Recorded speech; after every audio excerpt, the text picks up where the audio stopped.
Shri M K ഹരിദാസിലേക്ക് ഒന്ന് പോകുന്നതാണ്. Shri M K Haridas, നമ്മൾ ഒട്ടേറെ തവണ ചർച്ച ചെയ്തിട്ടുള്ള വിഷയമാണ് ഈ ആന്തൂർ സാജന്റെ മരണം എന്ന് പറയുന്നത്.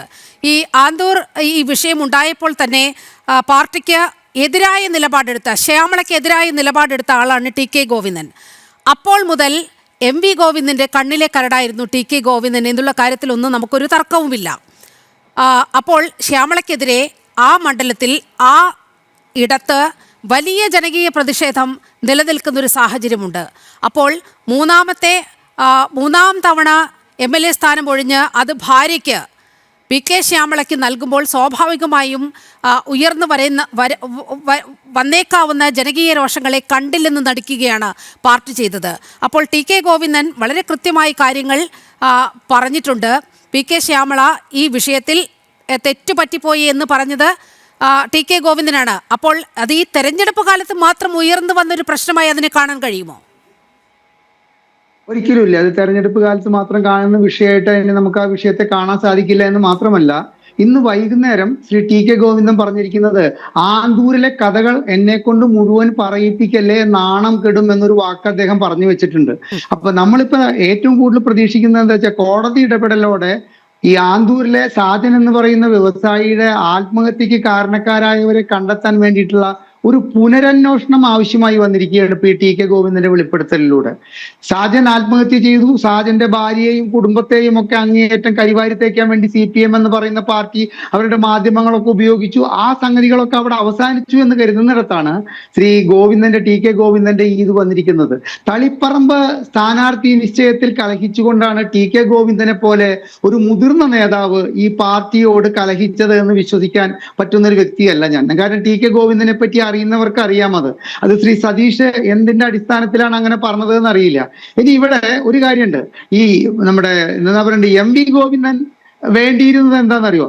തന്റെ ഭാര്യയ്ക്ക് സീറ്റ് കൊടുക്കാൻ പാർട്ടിയുടെ അമിതമായ പ്രഷർ ഉണ്ട് എങ്കിൽ അത് MV ഗോവിന്ദൻ പറയണമായിരുന്നു, എന്റെ ഭാര്യയ്ക്ക് ദയവ് ചെയ്ത് സീറ്റ് കൊടുക്കരുത്, കാരണം അതൊരു ചീത്ത കീഴ്വഴക്കമാണെന്നും അതിൽ പാർട്ടിയിൽ വിമർശനങ്ങൾ ഉയരാൻ സാധ്യതയുണ്ട് എന്നും MV ഗോവിന്ദൻ പറഞ്ഞിരുന്നുവെങ്കിൽ MV ഗോവിന്ദന്റെ പ്രശസ്തിയും CPM എന്ന് പറയുന്ന പാർട്ടിയുടെ പ്രശസ്തിയും ഇന്നുള്ളതിനേക്കാൾ കൂടുതൽ ശോഭിക്കുമായിരുന്നു എന്നാണ് എനിക്ക് തോന്നുന്നത്. കാരണം എല്ലാവർക്കും മാതൃകയാകേണ്ട, എല്ലാവർക്കും നേതാവിനോട് മമത തോന്നേണ്ട ഒരു വ്യക്തിയായിരിക്കണം CPMന്റെ സംസ്ഥാന ജനറൽ സെക്രട്ടറി എന്നുള്ള ഒരു കാര്യം MV ഗോവിന്ദൻ മറന്നിട്ട്, ഞാൻ 3 പ്രാവശ്യം ജയിച്ച സീറ്റ് ഞാൻ എൻ്റെ ഭാര്യയ്ക്ക് കൈമാറുന്നു എന്നൊരു കീഴ്വഴക്കം സൃഷ്ടിച്ചുകൊണ്ടാണ് ഇപ്പൊ ഇവിടെ നിന്ന് ഒഴിഞ്ഞു പോകുന്നത്. കാരണം ഇതിപ്പോ ഒരു കീഴ്വഴക്കമായി മാറി. ഇനിയിപ്പോ അടുത്ത തെരഞ്ഞെടുപ്പ് വന്നു കഴിഞ്ഞാലും ഇതുമാതിരി തന്നെ 2 പ്രാവശ്യം മത്സരിച്ചൊരു വ്യക്തി പറയും എന്റെ ഭാര്യയെ അവിടെ ആക്കൂ. അത് ഇല്ല എന്ന് പറയാൻ പറ്റില്ലല്ലോ. എനിക്കിതിൽ ഏറ്റവും കൗതുകം തോന്നിയ ഒരു കാര്യം എന്താണെന്നറിയോ നീലിമ?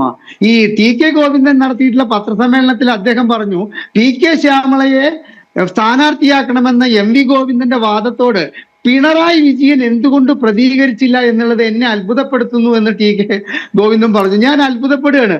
സ്വന്തം മരുമകനെ മറ്റു പലരും ഇതിനേക്കാൾ കൂടുതൽ അർഹതയുള്ള പല MLA-മാരും നിൽക്കുമ്പോൾ 2021 തിരഞ്ഞെടുപ്പ് കഴിഞ്ഞപ്പോ മന്ത്രിമാരുടെ സ്ഥാനത്തേക്ക് സ്വന്തം മരുമകനെ കൊണ്ടുവന്നിട്ടുള്ള ഒരു പാർലമെന്ററി വ്യാമോഹത്തിന് അടിമയായിട്ടുള്ള ഒരു വ്യക്തി എങ്ങനെയാണ് ഈ MV ഗോവിന്ദനെ തിരുത്താൻ ശ്രമിക്കുക? ഇവരിപ്പോ ഈ പറയുന്നത് പാർലമെന്ററി വ്യാമോഹമാണ് ടി കെ ഗോവിന്ദൻ. 2 ഗോവിന്ദന്മാരുള്ള കാരണം കൊണ്ട് കുറച്ച് കൺഫ്യൂഷനിലാണ് സംസാരിക്കുന്നത്. ഈ ടി കെ ഗോവിന്ദന് പാർലമെന്ററി വ്യാമോഹം കൊണ്ടാണ് ഇത്തരത്തിൽ. പാർലമെന്റ് വ്യാമോഹം ഇല്ലാത്തവരാരാണ് ശ്രീ സതീഷ് ഇന്ന് CPM-ൽ പ്രവർത്തിക്കുന്നത്? ഒരു കാര്യമുണ്ട്, കേരളത്തിൽ CPM എന്ന് പറയുന്ന പാർട്ടി നശിക്കാൻ പോകുന്നത് എങ്ങനെയാണെന്ന് ശ്രീ സതീഷിന് അറിയുമോ?